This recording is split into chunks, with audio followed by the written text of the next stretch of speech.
আচ্ছা, আমাদের এখনকার টপিক হচ্ছে শব্দের বেগের পার্থক্য এবং এটা কেন হয়, মানে শব্দের যে বেগ বা ভেলোসিটি অফ সাউন্ড এটা কেন ডিফার করে, এটার কারণটা কি সেটা আমরা দেখব।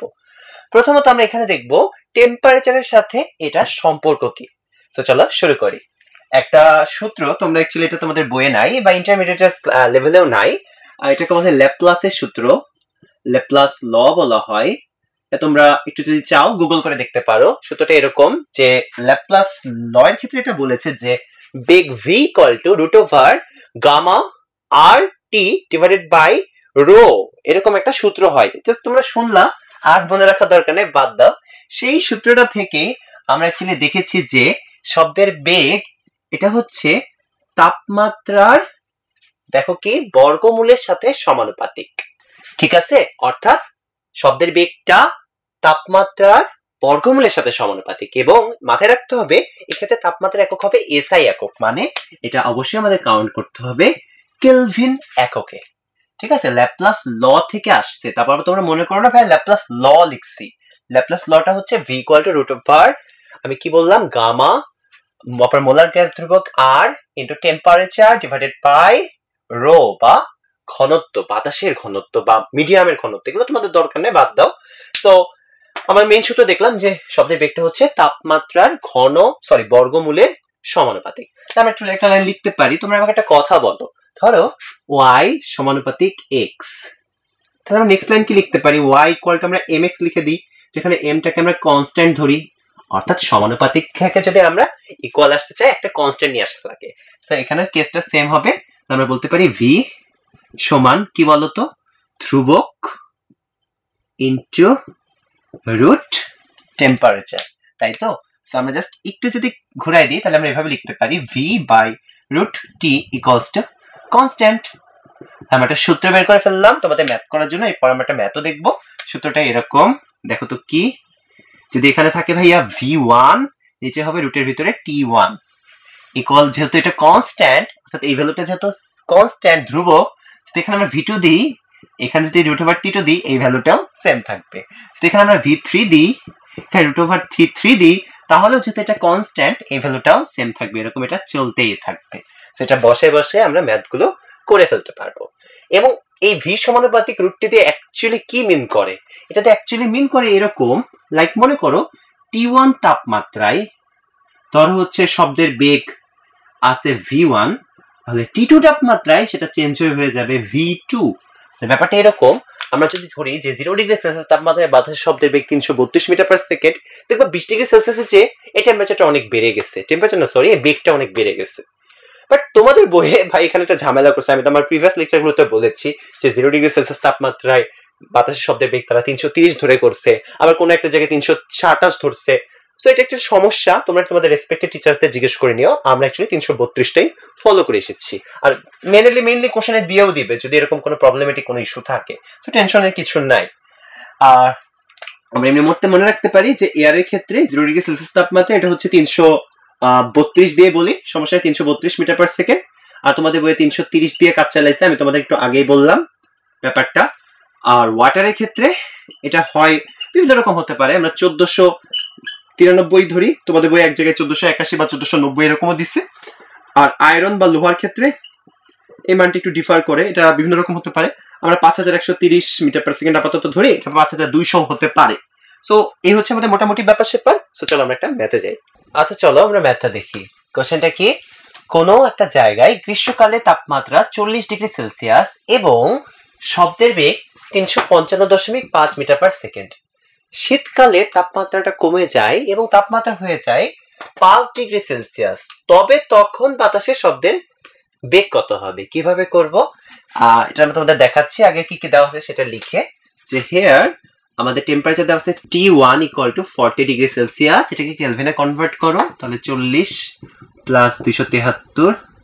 ঠিক আছে, তোমরা চাইলে এখানে 0.15 দিয়ে দিতে পারো, কোনো সমস্যা নাই। 0.15 এত কেলভিন হইলো।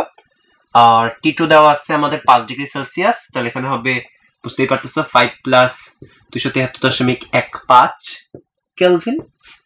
আর দেওয়া আছে কি, যে শব্দের বেগ প্রথম অবস্থায় দেওয়া আছে, মানে v1 দেওয়া 355.5 মিটার পার সেকেন্ড, আর v2 আমরা জানি না, তাহলে আমি লিখতে পারি উই নো, বা আমরা জানি আমাদের সেই সূত্র যে v/√t ইকুয়াল টু হচ্ছে কনস্ট্যান্ট, তাই তো? অর্থাৎ v এর সাথে যদি টেম্পারেচারকে আমরা রুট করে ভাগ করি তাহলে এই মানটা কনস্ট্যান্ট থাকে। তাহলে আমরা এখান থেকে লিখতে পারি যে v2/√t2 সমান v1/√t1। সিম্পলি আমরা v2 বের করব। সো চলো v2 টা লিখে দিই। v2 সমান কি হবে? v1/√t1, এদিকে ভাগ আছে, ওদিকে গেলে গুণ হবে, ইনটু √t2। সিম্পল। সো মানগুলো বসাই দিব আমরা। দেখো কি কি মান দেওয়া আছে। এই হচ্ছে v1, এখান থেকে নিয়ে v1 বসাবা। এই দেখো t2 দেওয়া আছে, t1 ও দেওয়া আছে। প্রত্যেকটা মান এন্ট্রি দিয়ে দিবা। খুব সহজে আমাদের v2 এর মান কিছু একটা এত মিটার পার সেকেন্ড বের হয়ে যাবে। আচ্ছা চলো আমরা আরেকটা গাণিতিক প্রবলেম সলভ করি। এখানে দেখো কি বলেছে, উৎস ও প্রতিফলকের মধ্যবর্তী দূরত্ব 16 মিটার। ওকে, বায়ুর তাপমাত্রা ছিল 30 ডিগ্রি সেলসিয়াস এবং তরঙ্গের তরঙ্গ দৈর্ঘ্য দেওয়া আছে 29.17 সেন্টিমিটার। বলছে শব্দের কম্পাঙ্ক ও পর্যায়কাল কত, সেটা চলো আমরা বের করে ফেলি। বাট এই ম্যাথটা করতে গেলে আমাদের বাতাসের টেম্পারেচার কিন্তু 30 ডিগ্রি সেলসিয়াস। এই টেম্পারেচারে যে শব্দের বেগ সেটা বের করে নিতে হবে, সেটা কিন্তু বলে দেয় নাই। এটা আমরা কিভাবে করতে পারি? আমরা ধরে নিই হিয়ার যে আমাদের আদি তাপমাত্রা বাতাসের আমরা ধরে নিই তোমার T1 হচ্ছে কত, 0 ডিগ্রি সেলসিয়াস। এটা আমরা ধরে নিব, কারণ আমরা জানি জিরোতে অ্যাকচুয়ালি বাতাসের শব্দের বেগ কত হয়, 332 মিটার পার সেকেন্ড। আমি তোমাদেরকে এটা বলেছি, যে ব্যাপারটা সম্পর্কে ক্লিয়ারলি করে দিয়েছি। সো এটা অ্যাকচুয়ালি যদি আমরা একটু 0 ডিগ্রি সেলসিয়াসটাকে কেলভিনে কনভার্ট করি তাহলে কি হবে বলো তো? 0 প্লাস 273.15 এত কেলভিন, মানে 273.15 কেলভিন। ভালো কথা। আর T2 টা দেওয়া আছে কত, 30 ডিগ্রি সেলসিয়াস আমরা দেখতে পাচ্ছি। 30 এর সাথে যোগ করো 273.15 এত কেলভিন, তাহলে এটা কত হবে? 303.15 কেলভিন। নাইস। সো আমাদের এতটুকু হয়ে গেল। আর কি লাগবে? আমরা জানি 0 ডিগ্রি সেলসিয়াস তাপমাত্রায়, মানে 81 তাপমাত্রায় শব্দের বেগ হয় 332 মিটার পার সেকেন্ড। তো v2 টা কত আমরা চলো আগে বের করে নিই। সো আমরা জানি যে উই নো, ভাইয়া তোমাদের শিখাইছিলাম একটা সূত্র যে v/√t, এই ভ্যালুটা হচ্ছে অ্যাকচুয়ালি কনস্ট্যান্ট। এটা তোমাদের হয়তো বা মনে আছে, তাই না? সো জাস্ট এটা আমরা এখন ইউজ করব। আমরা বলতে পারি তাহলে তোমার v2 বাই কি বলো √t2 ইকুয়াল টু v1/√t1। তাহলে লেখা যায় v2 equals to v1/√t1 into √t2। খালি মানগুলো বসাই দিব। চলো বসাই দিই। v1 কত, 332 ইনটু √t2। t2 হচ্ছে 303.15 ডিভাইডেড বাই √273.15। এটা কত আসবে, কত মিটার পার সেকেন্ড? একটু যদি যোগ বিয়োগ করি তাহলে আমরা দেখবো v2 এর মানটা প্রায় 350 মিটার পার সেকেন্ডের কাছাকাছি আসবে, অলমোস্ট। ওকে, 350 মিটার পার সেকেন্ড আসবে। সো আমরা এতটুকু ধরতে পারলাম, v2 বের হয়ে গেল। এবার আমাদের কাজ শেষ, কারণ আমাদের টেম্পারেচারটা ছিল ওই দিন 30 ডিগ্রি সেলসিয়াস। এত তাপমাত্রায় আমাদের শব্দের কম্পাঙ্ক এবং অত তাপমাত্রায় আমাদের পর্যায়কাল বের করতে বলছে। সো এই v2 টা আমাদের লাগতো। এবার আমরা তার সূত্রে বসাবো। তাহলে দেখো তো, v2 সমান আমরা জানি f ল্যামডা। সিম্পল, তাই না? v সমান লেখা যায় f ল্যামডা, এটা আমরা জানি। সো আমরা কাজটা করবো। দেখো ল্যামডা দিছে নাকি? ইয়েস, ল্যামডা দিয়ে দিছে। এই যে ল্যামডা দেওয়া আছে। ল্যামডা আমাদের কোশ্চেনে বলে দিয়েছে 29.17 সেন্টিমিটার। এটাকে মিটারে কনভার্ট করো, তাহলে কত হবে? 29.17 কে আমরা 100 দিয়ে ভাগ করব, এত মিটার হবে। কত হবে? 0.2917 পয়েন্ট কত হইল বলো? 2917 মিটার। এই মানটা ওখানে নিয়ে যাই। চলো আমরা বলতে পারি ফ্রিকোয়েন্সি f হচ্ছে v2 বাই ল্যামডা। v2 এর মানটা আমাদের মাত্র বের হইলো 350। ল্যামডা হচ্ছে যেখান থেকে দেখে নিবা কত আছে, 0.2917 এত হার্জ। এবং মজার ব্যাপার, এটার মানটা প্রায় দেখবা 1200 হার্জের কাছাকাছি চলে আসবে। এতটুকু তো করতেই পারলাম খুব সহজে। এবার বলছে পর্যায়কাল কত, এটা তো আরো সহজ। আমরা জানি t ইকুয়াল টু লেখা যায় 1/f।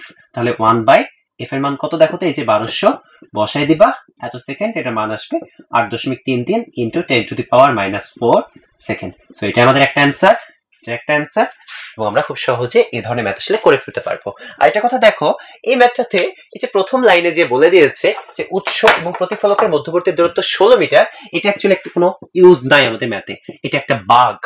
এরকম এক্সট্রা জিনিস তোমার ম্যাথে দিয়ে দিবে এবং তোমাকে কনফিউজড করবে। সো এগুলো তোমাকে সাবধানে করতে হবে, ম্যাথ বুঝতে হবে, প্র্যাকটিস করতে হবে, তাহলে তোমরা অবশ্যই পারবে। আচ্ছা, আমাদের একটা আইকিউ কোশ্চেন তোমাদের জন্য আছে, সেটা হচ্ছে বাতাসে আর্দ্রতা বেশি থাকলে শব্দের বেগ বেড়ে যায় কেন? এটা একটু ভাবো, দেখি বুঝতে পারো নাকি। আর আর্দ্রতা বেশি মানে হচ্ছে বাতাস বেশি ভেজা, আর শুকনা মানে হচ্ছে আর্দ্রতা কম। একটু আমি তোমাদেরকে ক্লু দিয়ে দিলাম, এবার চিন্তা করো। আচ্ছা, আমি একটু হেল্প করি। দেখো, যখন বাতাসের আর্দ্রতা বেশি থাকে তখন কিন্তু বাতাসে পানি বেশি থাকে, বাতাস বেশি ভেজা থাকে, বা বাতাসের জলীয় বাষ্প বেশি থাকে। অর্থাৎ আমরা সোজা কথায় বলতে পারি আর বা রিলেটিভ হিউমিডিটি বাতাসে যত বাড়ে, ঠিক আছে, রিলেটিভ হিউমিডিটি আর এইচ বললাম, ধরো যত বাড়ে তত কি হয়, বাতাসে জলীয় বাষ্প বা পানি যেটা গ্যাসিয়াস স্টেটে থাকে এটাও বাড়তে থাকে। অর্থাৎ কি হয়, পানির পরিমাণ যেটা গ্যাসিয়াস স্টেটে থাকে সেটাও বাড়তে থাকে। এখন যদি বাতাসে পানি বেড়ে যায় তাহলে ক্ষতি কি? দেখো সবাই, যে পানি বা H2O এটার আণবিক ভর কত? হাইড্রোজেন থেকে আসে 2, অক্সিজেন হচ্ছে 16, দ্যাট মিন্স এটা হয় হচ্ছে আমাদের 18 গ্রাম। মানে হাইড্রোজেন একটাতে 1, দুইটাতে 2 প্লাস 16 18 গ্রাম। কিন্তু যদি বাতাসে পানি কম থেকে নাইট্রোজেন, অক্সিজেন, কার্বন ডাইঅক্সাইড বেশি থাকতো তখন কি হতো? নর্মাল অবস্থায় নাইট্রোজেনের ক্ষেত্রে এটা হয় 28 গ্রাম আণবিক ভর, কার্বন ডাইঅক্সাইডের ক্ষেত্রে দেখো হয় 44 গ্রাম, অক্সিজেনের ক্ষেত্রে হয় দেখো 32 গ্রাম। দেখো, বাতাসে যদি এই এলিমেন্টস গুলো বেশি বেশি বেশি বেশি করে থাকে তাহলে কি হবে বলতো? বাতাস বেশি ঘন হবে, বাতাস বেশি ভারী হবে, হেভিয়ার হবে, স্বাভাবিক। কিন্তু যদি এগুলো কম থেকে বাতাসে জলীয় বাষ্প বেড়ে যায় তাহলে কি হবে? তাহলে দেখো, মাত্র 18 গ্রাম আণবিক ভরের জিনিস বাতাসে বেড়ে যাচ্ছে, আর 32 গ্রাম, 44 গ্রাম, 28 গ্রামের জিনিস কমে যাচ্ছে। তো বাতাস কি হয়ে যাবে? হালকা হয়ে যাবে, ঠিক আছে? বাতাসের ঘনত্ব কমে যাবে। ঘনত্ব কি হবে বলো? কমবে। এক্ষেত্রে কিন্তু ঘনত্ব কি হচ্ছিল? বেড়ে যাচ্ছিল, তাই না? ঘনত্ব বাড়ছিল, সো ওক্ষেত্রে কি হয়ে যাবে? ঘনত্বটা কমে যাবে। তো এখানে কিন্তু কেসটা এটাই হয়েছে, বাতাসে তো পানি বা জলীয় বাষ্প বেড়ে যাচ্ছে, তো আমরা বলতে পারি বাতাসের যে ঘনত্ব, এটা কার ঘনত্ব? বাতাসের। তা কি হচ্ছে? তা কন্টিনিউয়াসলি কমে যাচ্ছে। মানে একটা সূত্র তোমাদেরকে শেখাই, এটা হচ্ছে সেই ল্যাপ্লাসের সূত্র থেকে এসেছে। যে সূত্রটা ছিল v = √r। আমরা বলেছিলাম তোমাদেরকে গামা এটা মোলার গ্যাস ধ্রুবক ইনটু টেম্পারেচার কেলভিন এককে ডিভাইডেড বাই কি বলতো? রো।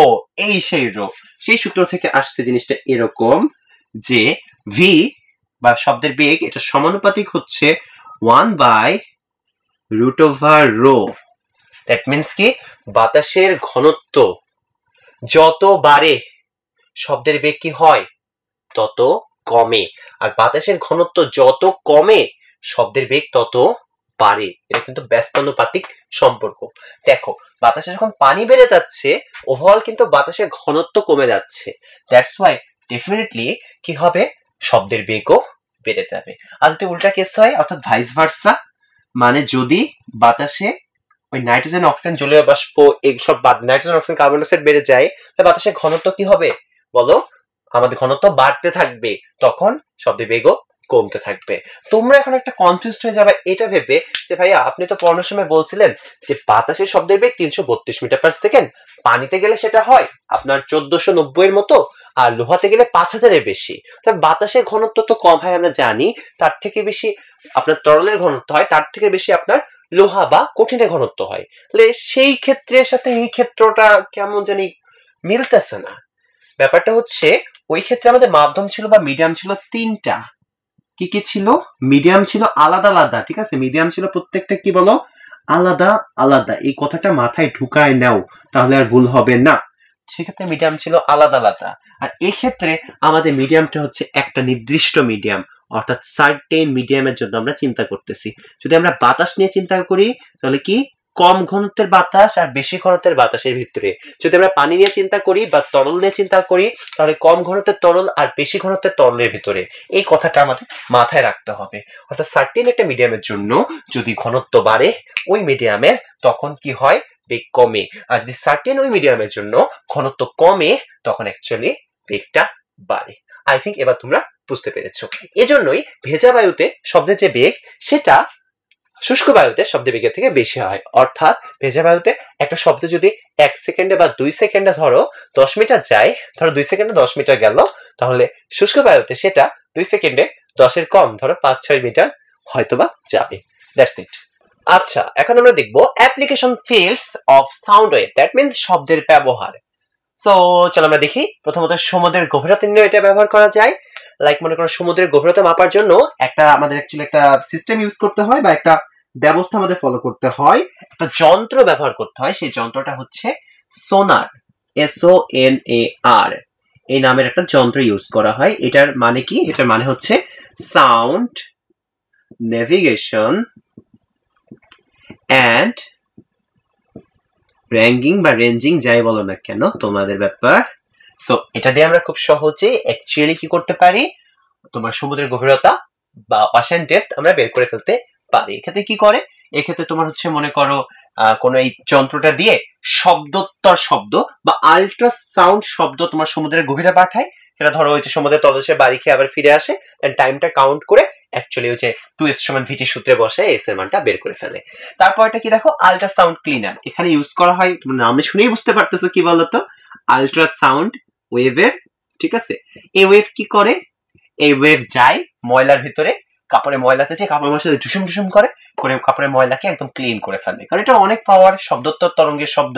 সেইভাবে আমরা কাপড় টাপড় ক্লিন করতে পারি। লাস্ট ওয়ান হচ্ছে ত্রিমাত্রিক সিসমিক সার্ভে। এটা কি, লাইক মনে করো এটা হচ্ছে আমাদের মাটি।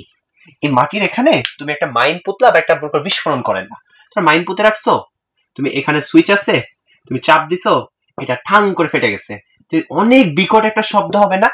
এই শব্দটা কি হবে, এই শব্দটা মাটির নিচে চলে যায়। এখন মাটির নিচে মনে করো এখানে গোল্ডের আকরিক আছে ধরো, আর এই জায়গাটায় মনে করো তেল আছে বা অয়েল আছে সাপোজ ধরো, তখন কি হবে বলতো, শব্দ যেটা আসলো, এই যে শব্দ, সেটা কিন্তু এই গোল্ডের এই আকরিকের উপরে পড়ে প্রতিফলিত হয়ে কিন্তু ফিরে আসবে।